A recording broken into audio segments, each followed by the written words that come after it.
आज यहाँ हमारे कांग्रेस पार्टी के एमपीज और देश में हर स्टेट में, हर कैपिटल में, डिस्ट्रिक्ट्स और ब्लॉक्स में कांग्रेस पार्टी जो प्राइस राइज है और ख़ास तौर से जो पेट्रोल और डीजल की प्राइस राइज है उस पर एजिटेशन कर रही है।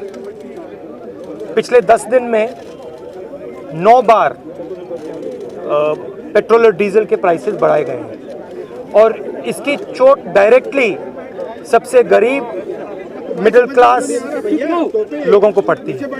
हमारी मांग है कि ये जो प्राइसेस बढ़ती जा रही हैं, महंगाई बढ़ती जा रही है और जो पेट्रोल और डीजल के दाम बढ़ते जा रहे हैं, इनको सरकार कंट्रोल करे और पेट्रोल और डीजल के दाम बढ़ाना बंद करे।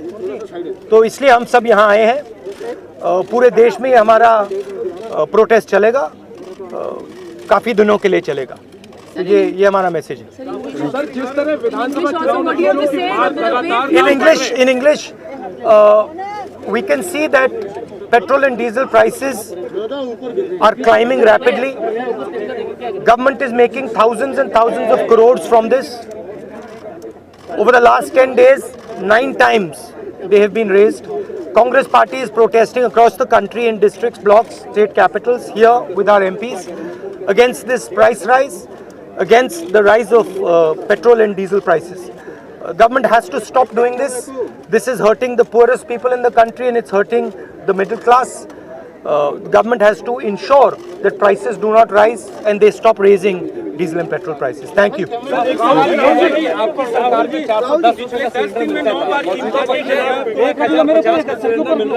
मोदी सरकार ने चुनाव के वक्त तो नहीं बढ़ाया, किस तरीके से इन लोगों की मंशा है? नहीं, देखिए, वो तो सब लोग जानते हैं। गैस सिलेंडर की प्राइस डबल हो गई है। 102 रुपये है पेट्रोल का दाम आज दिल्ली में। ये तो हिस्ट्री में कभी नहीं हुआ है इस लेवल की प्राइसेस। और सरकार का बड़ी सिंपल सोच है कि जितना भी पैसा गरीबों से निकाला जा सकता है उसको निकालो और 2, 3, 4 बड़े उद्योगपतियों के हाथ कर दो। तो यही बेसिकली प्रोसेस यही चल रहा है। फ़ायदा किसको हो रहा है? फ़ायदा जो सबसे बड़े अरबपति हैं 2-3 उनको हो रहा है और नुकसान किसका है? नुकसान गरीबों का है, मिडिल क्लास का है और जो आम जनता है उनका है। ऑब्वियसली चुनाव से पहले ये नहीं कर सकते। मैंने उस टाइम भी कहा था कि चुनाव के समय मैंने कहा था, देश की जनता से कहा था, पेट्रोल डीजल भर लो, अभी भर लो, क्योंकि बाद में मुसीबत आएगी। Thank you. लड़ाई हो रही है। I'll think there's a debate in Parliament on Monday. Thank you, sir.